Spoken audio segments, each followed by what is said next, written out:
నమస్తే, welcome to hello doctor. మన దేశంలో ఈ మధ్య కాలంలో డయాబెటీస్తో చాలామంది బాధపడుతున్నారు. కొన్ని కోట్ల మంది డయాబెటీస్ గురించి అవేర్నెస్ లేక ప్రాణాలు కోల్పోతున్న పరిస్థితిని మనం చూస్తూ ఉన్నాం. అయితే చాలామందికి ఆర్గాన్ ఫెయిల్యూర్స్ ఉంటున్నాయి దాన్ని అశ్రద్ధ చేయడం వల్ల. అసలు డయాబెటిక్ ఎందుకు వస్తుంది, దాని నుంచి ఎలా బయటపడాలి అనే దాని మీద ఈరోజు మనతో పాటు డయాబెటిక్ అవేర్నెస్ కార్యక్రమంలో పార్టిసిపేట్ చేస్తున్నారు doctor Ellareddy Chintala garu, MBBS MD DM endocrinology, consultant endocrinologist, Gleneagles Aware hospital Hyderabad నుంచి. అలాగే డాక్టర్ శ్రీనివాస్ కందుల గారు ఉన్నారు మనతో, MD DNB endocrinology, consultant endocrinologist, Care hospitals Hyderabad నుంచి.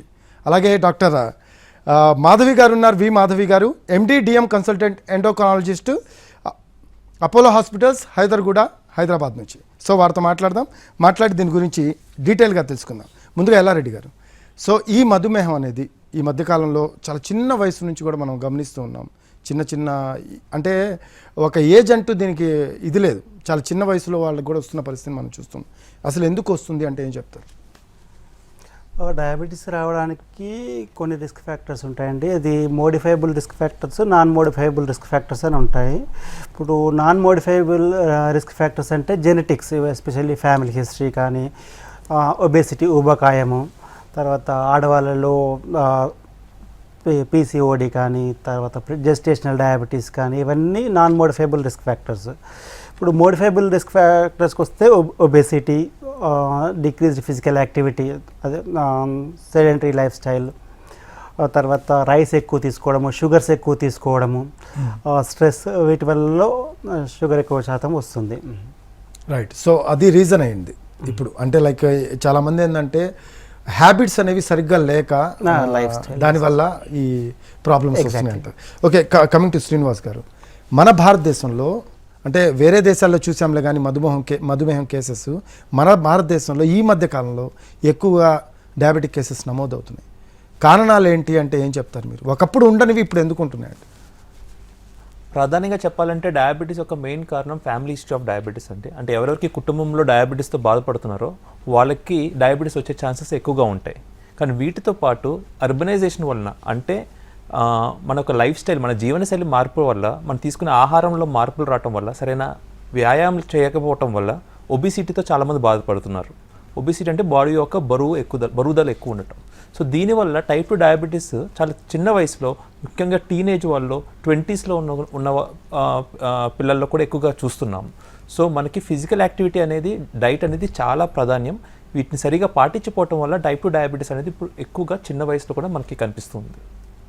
ఎల్లారెడ్డి గారు, ఈ మధుమేహం వల్ల గుండె సంబంధిత వ్యాధులతో కూడా చాలామంది బాధపడుతున్నారండి. అసలు కారణం ఏంటి? ఎందుకు గుండె సంబంధిత వ్యాధులు ఎక్కువగా నమోదవుతున్నాయి మధుమేహం వల్ల అంటే ఏం చెప్తారు?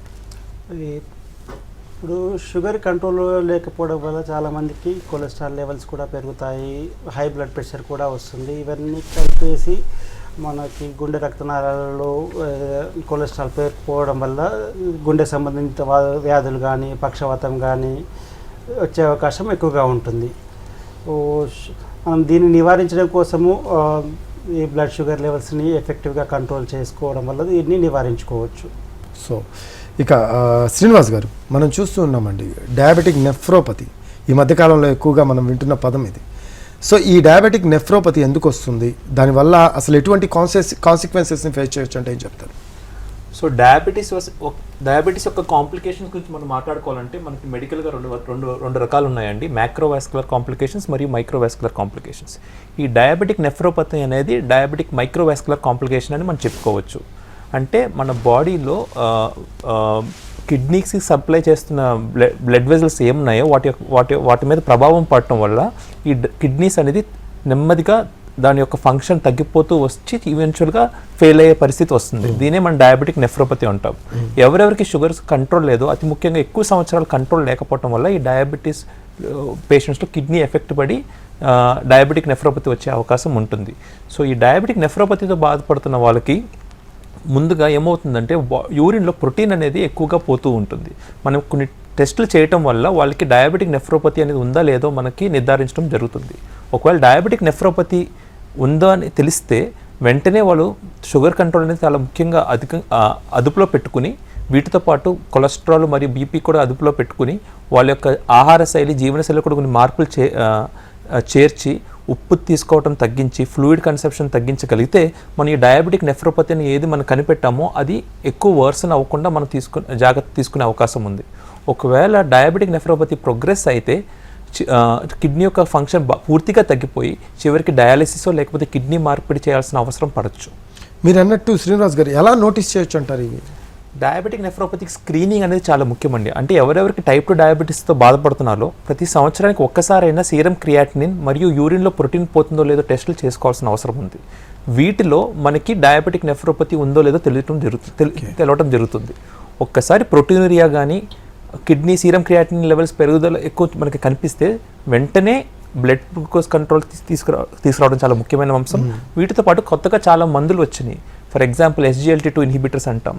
అదేవిధంగా ఎప్పటి నుంచో బీపీకి కొన్ని రకాల మందులు ఉన్నాయి, ACE ఇన్హిబిటర్స్ అని, ARBS అని. ఈ మందులు ఇవ్వటం వల్ల ప్రోటీనూరియా అనేది తగ్గటం జరుగుతుంది. దానివల్ల కిడ్నీ యొక్క ఫంక్షన్ ఇంకా తగ్గిపోకుండా అవకాశం ఉంది. సో మీరు అన్నట్టు ఏంటంటే ఎవ్రీ ఇయర్ టెస్ట్ అనేది మ్యాండేటరీగా చేయించుకోవాలి. దీనికి సంబంధించి యూరిన్లో ప్రోటీన్ లెవెల్స్ పోతున్నాయా లేవా ఏంటి అనే దాని మీద ఖచ్చితంగా చెక్ చేసుకుంటే వాళ్ళకే బెటర్, ఇంకా మంచి లైఫ్ స్టైల్ని లీడ్. అలాగే ఎల్లారెడ్డి గారు, మాధవి గారు అన్నారు ఇందాక నరాల బలహీనత వస్తుంది అని చెప్పి. ఈ నరాల బలహీనత అంటే ఏ కేసెస్లో ఎక్కువగా వచ్చే అవకాశం ఉందంటారు డయాబెటిక్లో? ముందు డాక్టర్ శ్రీనివాస్ గారు చెప్పినట్టు ఇది డయాబెటీస్ కాంప్లికేషన్స్ 2 రకాలు, మైక్రోవాస్కులర్, మైక్రోవాస్కులర్. ఇప్పుడు డయాబెటిక్ నెఫ్రోపతి ఒక మైక్రోవాస్కులర్ కాంప్లికేషన్, డయాబెటిక్ న్యూరోపతి కూడా 2వ రకమైన microvascular complications. So long standing diabetes, ఎక్కువ రోజులు డయాబెటీస్ ఉండి poor glycemic control, blood sugars సరిగా కంట్రోల్లో లేనప్పుడు వాళ్ళకి డయాబెటిక్ న్యూరోపతి మరియు దానికి సంబంధించిన ఫుట్ అల్సర్స్ కానీ వచ్చే రిస్క్ ఎక్కువగా ఉంటుంది. ఓకే, సో నరాల బలహీనతగా దారి తీసే అవకాశం ఉంటుందంటారు. కేవలం అది న్యూరోపతి ఇష్యూ వల్లే, డయాబెటిక్ న్యూరోపతి ఇష్యూ. సో అది మనం గ్రహించడం ఎలా అంటే ఏం చెప్తారండి మీరు? చెప్పినట్టు ఇప్పుడు మైక్రోవాస్కులర్ కాంప్లికేషన్స్కి ఇయర్లీ వన్స్, అది టైప్ 2 డయాబెటీస్ పేషెంట్స్కి అయితేనేమో వచ్చిన వెంటనే మరియు సంవత్సరానికి ఒకసారి ఈ ఫుట్ ఎగ్జామినేషన్ కానీ ఐ ఎగ్జామినేషన్ కానీ కిడ్నీకి సంబంధించి కిడ్నీ యూరిన్లో ప్రోటీన్ వెళ్తుందా లేదా అన్నది చూసుకోవాల్సి వస్తుంది. ఓకే, సో అది టైప్ 1 డయాబెటీస్లో కూడా ఈ పరీక్షలు అవసరం పడతాయి. వాళ్ళలో ఏంటంటే టైప్ 1 డయాబెటీస్ వచ్చిన తర్వాత 5 years తర్వాత కానీ, లేదు ప్యూబర్టీ, ఇప్పుడు for example 11 years 12 years diabetes వచ్చేసి ఎంగేజ్లో ప్యూబర్టీలోకి ఎంటర్ అయ్యేటప్పుడు అప్పుడు కానీ స్క్రీనింగ్ చేయాల్సి వస్తుంది. ఓకే, ఇయర్లీ వన్స్ తప్పనిసరిగా చేయించుకోవాలి. మైక్రోవాస్కులర్ కాంప్లికేషన్స్ 3వది డయాబెటిక్ రెటినోపతి, ఐస్ డ్యామేజ్ కూడా అవుతుంది. ఈ మధ్య కాలంలో పేషెంట్స్ రెటినా డ్యామేజ్ అయిపోయింది, ఇంజెక్షన్స్ కానీ లేజర్ ట్రీట్మెంట్ కానీ తీసుకుంటూ ఉంటారు. ఓకే శ్రీనివాస్ గారు, అసలు చాలామందికి అవగాహన లేని అంశం ఏంటంటే డయాబెటిక్ని అసలు ఎలా పసిగట్టాలి అనేది చాలామందికి తెలియదు. అది ఎప్పుడో సివియర్ కండిషన్స్కి వచ్చిన తర్వాత డాక్టర్స్ దగ్గరికి వెళ్తూ ఉంటారు. అయ్యో మాకు అంత ఉందా, ఇంత ఉన్నాయా లెవెల్స్ అని చెప్పి ఇంకా ప్యానిక్ అయిపోయి దానివల్ల కాన్సిక్వెన్సెస్ కూడా పెరిగిపోతూ ఉంటాయి. అసలు ఎలా ఫైండ్ అవుట్ చేయాలి అంటే ఏం చెప్తారు? దాన్ని మనం స్క్రీనింగ్ అంటామండి. స్క్రీనింగ్ ఆఫ్ టైప్ 2 డయాబెటీస్ అనేది చాలా ముఖ్యమైన అంశం. 40 సంవత్సరాల వయసు దాటిన వాళ్ళు ప్రతి ఒక్కరు ప్రతి సంవత్సరానికి ఒక్కసారికైనా షుగర్ ఉందో లేదో నిర్ధారించడం అవసరం. షుగర్ నిర్ధారించడానికి అనేక టెస్టులు ఉన్నాయండి. ఫాస్టింగ్ ప్లాస్మా గ్లూకోజ్, HbA1c మరియు 75 గ్రామ్ ఓరల్ గ్లూకోజ్ టెస్ట్ అంటాం. ఎవరెవరి ఫాస్టింగ్ ప్లాస్మా గ్లూకోజ్ 126 లేదా దానికన్నా ఎక్కువ ఉన్నా, లేకపోతే HbA1c వాల్యూ 6.5 కన్నా ఎక్కువ ఉన్నా, 75 గ్రామ్ ఓరల్ గ్లూకోజ్ తీసుకుని 2 గంటల తర్వాత షుగర్ టెస్ట్ చేస్తే అది 200 కన్నా ఎక్కువ ఉంటే మనం టైప్ 2 డయాబెటీస్ ఉందని నిర్ధారించవచ్చు. వీటితో పాటు ఈ మధ్యన మనం ఇంతకుముందు మాట్లాడుకున్నట్టు చిన్న వయసులో కూడా మనకి డయాబెటీస్ ఎక్కువగా చూస్తున్నాం. సో ఎవరెవరికి ఒబిసిటీతో బాధపడుతున్నారో, ఆడవాళ్ళలో మెన్స్ట్రువల్ ఇర్రెగ్యులారిటీస్ ఉంటే PCOD వంటి ఇబ్బందులతో బాధపడుతున్నారో, అదేవిధంగా ఎవరెవరికి స్ట్రాంగ్ ఫ్యామిలీ హిస్టరీ అంటే కుటుంబంలో అనేక మంది డయాబెటీస్ మరి కొలెస్ట్రాల్ ఇబ్బందులతో బాధపడుతున్నారో వాళ్ళకి 40 సంవత్సరాల లోపల కూడా మనం ప్రతి సంవత్సరం స్క్రీనింగ్ చేయాల్సిన అవసరం ఉంది. వీటితో పాటు కొంతమంది ప్రెగ్నెంట్ ఉమెన్కి ప్రెగ్నెన్సీ టైంలో డయాబెటీస్ వస్తుంది, జెస్టేషనల్ డయాబెటీస్ మిలిటస్ అంటాం. వీళ్ళల్లో కూడా ప్రసవం తర్వాత డయాబెటీస్ తగ్గిపోతుంది, కానీ వాళ్ళకి ఎప్పుడైనా మళ్ళీ ఫ్యూచర్లో టైప్ 2 డయాబెటీస్ వచ్చే అవకాశం ఉంది. సో వీళ్ళు కూడా ప్రతి సంవత్సరం షుగర్ టెస్ట్ చేసుకుని ఉందో లేదో నిర్ధారించడం చాలా తప్పనిసరి. సో ఇవన్నీ ఫాలో అయితే హ్యాపీగా డయాబెటిక్ నుంచి కొంచెం దూరంగా ఉండొచ్చు అంటే మీరు అన్నట్టు. అంటే మన వెంటనే డయాబెటీస్ తెలుస్తుంది ఉందో లేదో. తెలుస్తుంది, plus మనకి చాలా పరిశోధనలు ఏం చెప్పాయంటే మొదట 5 సంవత్సరాలు డయాబెటీస్ నిర్ధారించబడిన తర్వాత కంట్రోల్ ఎంత బాగా ఉంటే ఫ్యూచర్లో కాంప్లికేషన్స్ ఒక రిస్క్ కూడా అంత తక్కువ ఉంటాయి.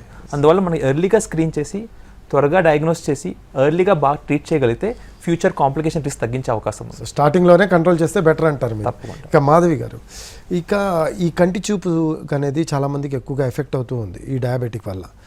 ఇది ఏ కేసెస్లో అంటే చాలామందికి తెలియదండి, డయాబెటిక్ ఉన్నా కూడా కంటి చూపుకు మనకు ఎఫెక్ట్ అవుతుంది అనే అంత దూరం ఆలోచించరు చాలామంది. దాన్ని ఏంటంటే అశ్రద్ధ చేస్తూ ఉంటారు, ఏదో ట్యాబ్లెట్స్ వేసుకుంటున్నాం కదా మనం, రెగ్యులర్గా లైఫ్ వెళ్ళిపోతుంది అనుకుంటూ ఉంటారు. కానీ ఎట్ వన్ పాయింట్ ఆఫ్ టైంలో చూపు అనేది మందగిచ్చిపోవటం అనేది జరుగుతూ ఉంటుంది. అటువంటి వాళ్ళకి మీరు ఏం చెప్తారు? డయాబెటీస్ వల్ల వచ్చే చూపు మందగించడం అనేది 2 రకాలు ఉంటుంది. ఒకటి వయసు రీత్యా నార్మల్గా అందరికీ వచ్చే క్యాటరాక్ట్ ఒకటి ఉంటుంది.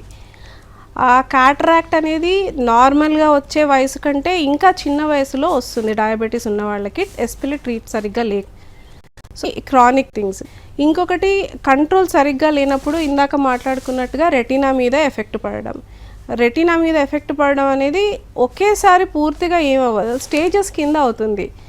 అంటే ఫస్ట్ ఒక చిన్నగా నాన్ ప్రాలిఫరేటివ్ రెటినోపతి అని అంటాం, చిన్న చిన్న చేంజెస్ ఉంటాయి.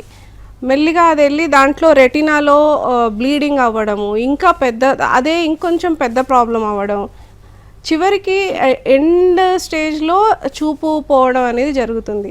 సో దీంట్లో మనకి మోస్ట్ ఇంపార్టెంట్ పార్ట్ ఏంటంటే మనం చేయగలిగేది చాలా ఉంటుంది ముందు.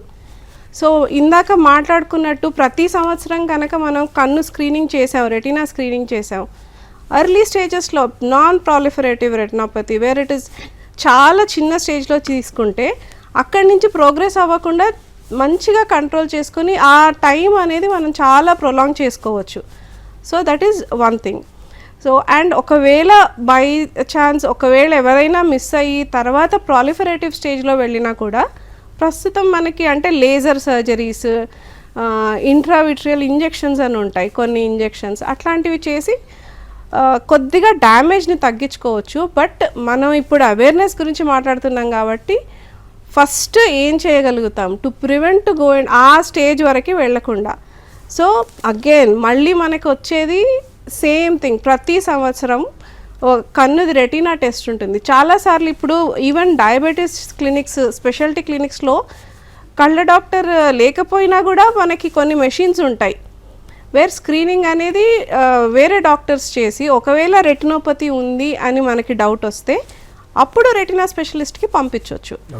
సో అట్లీస్ట్ ఈ స్క్రీనింగ్ అనేది షుగర్ ట్రీట్ చేసే ప్రతి డాక్టర్ దగ్గర ఉండాలి, ప్రతి పేషెంట్కి ప్రతి సంవత్సరం చేయాలి. అప్పుడు మనం దాన్ని మీరు అన్నట్టు చూపు పోయే స్టేజ్కి, యాక్చువల్లీ ఇప్పుడు బ్లైండ్నెస్కి most common preventable cause is diabetes.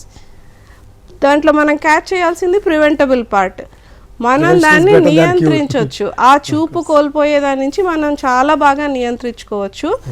పెద్దది ఏమి ఉండదు, మళ్ళీ back to basics.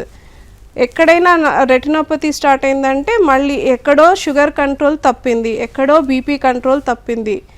So BP control చేసుకోవాలి, షుగర్ కంట్రోల్ చేసుకోవాలి, అదే కొలెస్ట్రాల్ టార్గెట్స్ అవన్నీ పెట్టుకుంటే మనకి లైఫ్ చాలా సాఫీగా సాగిపోతుంది. డయాబెటీస్ ఉన్నా లేకపోయినా పెద్దగా తేడా లేకుండా చేయగలిగేంత సామర్థ్యం మనకు ఉంది, అది మనం యూజ్ చేసుకోవాలి అంతే. ఎస్ అండి. ఎల్లారెడ్డి గారు, ఈ మధ్యకాలంలో నేను చూస్తున్నాను, నేను కూడా విన్నా, లైక్ డయాబెటిక్ ఉందనగానే ఏదో మా జీవితం ఏదో అయిపోయింది, మేము ఇంకా బతకలేము, ఇలాంటి చాలామంది ఫీల్ అవుతున్నారండి. సో అటువంటి వాళ్ళకి మీరు ఏం చెప్తారు? ఎందుకంటే వాళ్ళు ప్యానిక్ అయిపోయి ఇంకా వాళ్ళలో ఏంటంటే అదొక టైప్ ఆఫ్ నిరాశ, నిస్పృహ ఆవహించిపోయి లైఫ్ని లీడ్ చేయలేని పరిస్థితి అవుతుంది. సో వాళ్ళకి ఏం చెప్తారు మీరు?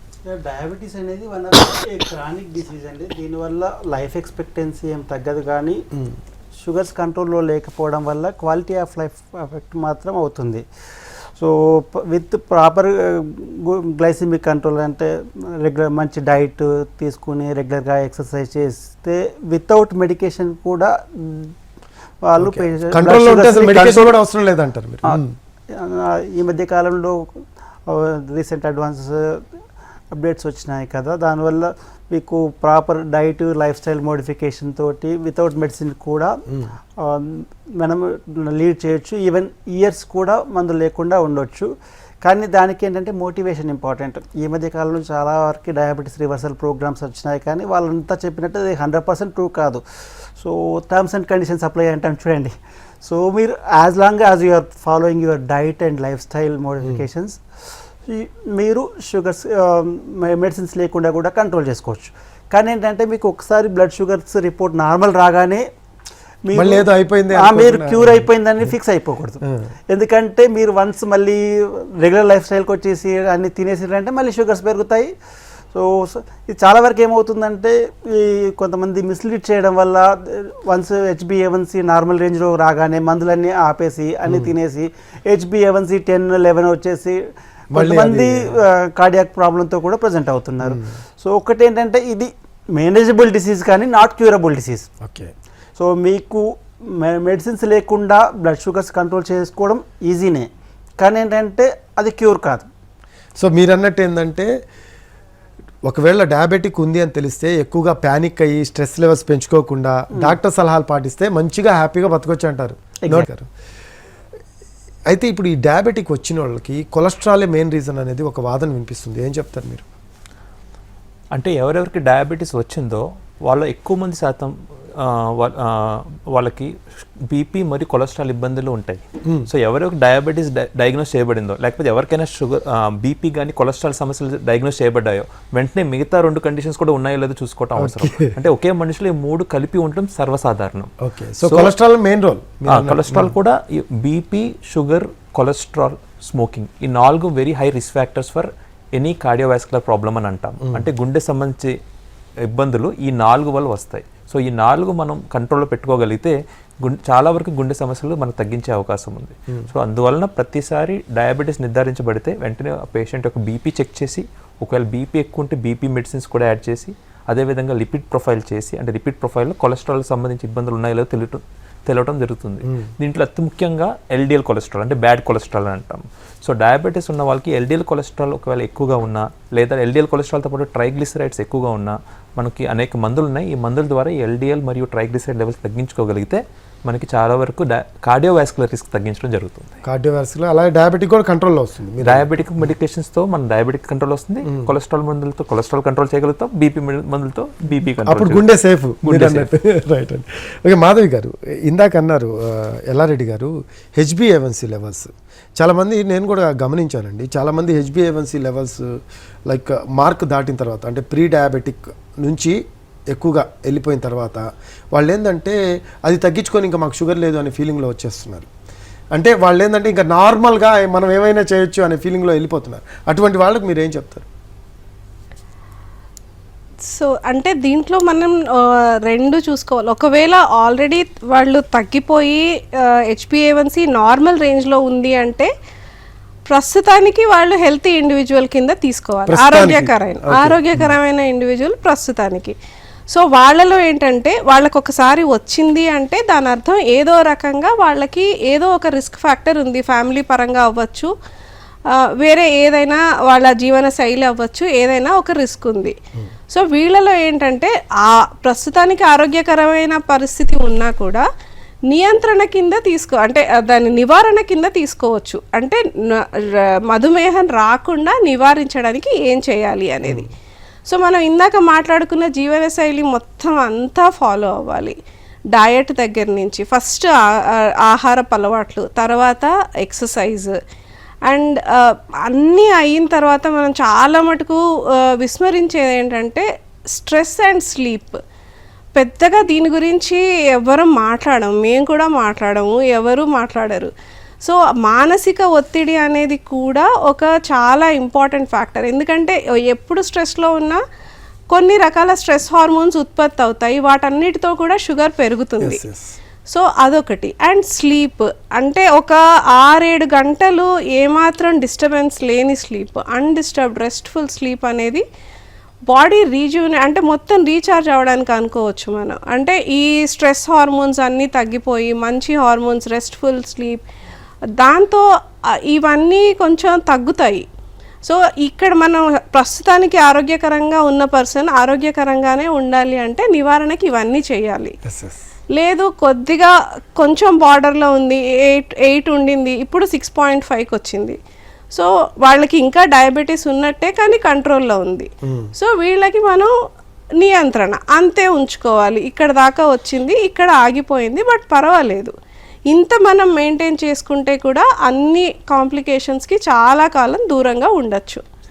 సో ఈ రెండు మనం ఎక్కడ ఆ స్పెక్ట్రంలో మనం ఎక్కడ ఉన్నామో చూసుకుని అవి ఫాలో అయితే మనం, అంటే ఒకసారి కనుక డయాబెటిక్ జోన్లో పడిన తర్వాత మళ్ళీ నార్మల్ అయినా అది నార్మల్ కింద పరిగణలోకి తీసుకోవడానికి లేదు. నార్మల్ ప్రస్తుతానికైతే నార్మల్, తర్వాత మళ్ళీ వచ్చే అవకాశం ఉంది కాబట్టి అదే కంటిన్యూ చేసుకుంటూ వెళ్ళాలి. జీవన శైలి అనేది ఒకసారి మార్పు చేసింది, that is for life. Okay, టెంపరీగా 3 నెలలకి 6 నెలలకి చేసేది 3 నెలలకి 6 నెలలకే పనికొస్తుంది. సో అది మళ్ళీ చెక్ చేసుకోవాలంటే ఎన్ని నెలలకు ఒకసారి చెక్ చేసుకుంటూ ఉండాలండి? ప్రతి 6 నెలలకు ఒకసారి, చెక్ కనీసం ప్రతి 6 నెలలకు ఒకసారి. ఓకే, ఎల్లారెడ్డి గారు, వ్యాయామం చేస్తే డయాబెటిక్ కంట్రోల్లో ఉంటుంది అంటున్నారు. చాలామంది, నేను కూడా విన్నాను, చాలా సందర్భాల్లో చాలా డాక్టర్స్ కూడా సజెస్ట్ చేస్తూ ఉంటారు. ఎంతసేపు వ్యాయామం చేయాలి రెగ్యులర్గా? డయాబెటిక్ కంట్రోల్లో ఉండాలన్నా, డయాబెటిక్ రాకుండా ఉండాలన్నా? వ్యాయామం అనేది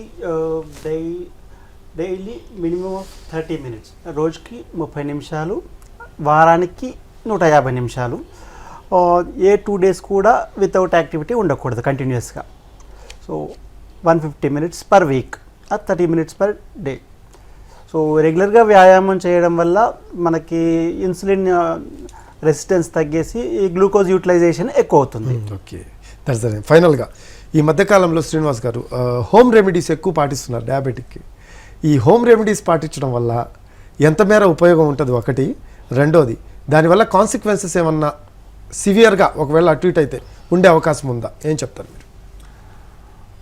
అంటే మనం డయాబెటీస్లో దీని గురించి చెప్పుకోవాలంటే ముందుగా డయాబెటీస్లో 2 రకాలు ఉన్నాయండి. టైప్ 1 డయాబెటీస్ మరియు టైప్ 2 డయాబెటీస్ అని చెప్పుకుంటాం. టైప్ 1 డయాబెటీస్ అనేది ఎక్కువగా పిల్లల్లో ఉంటుంది.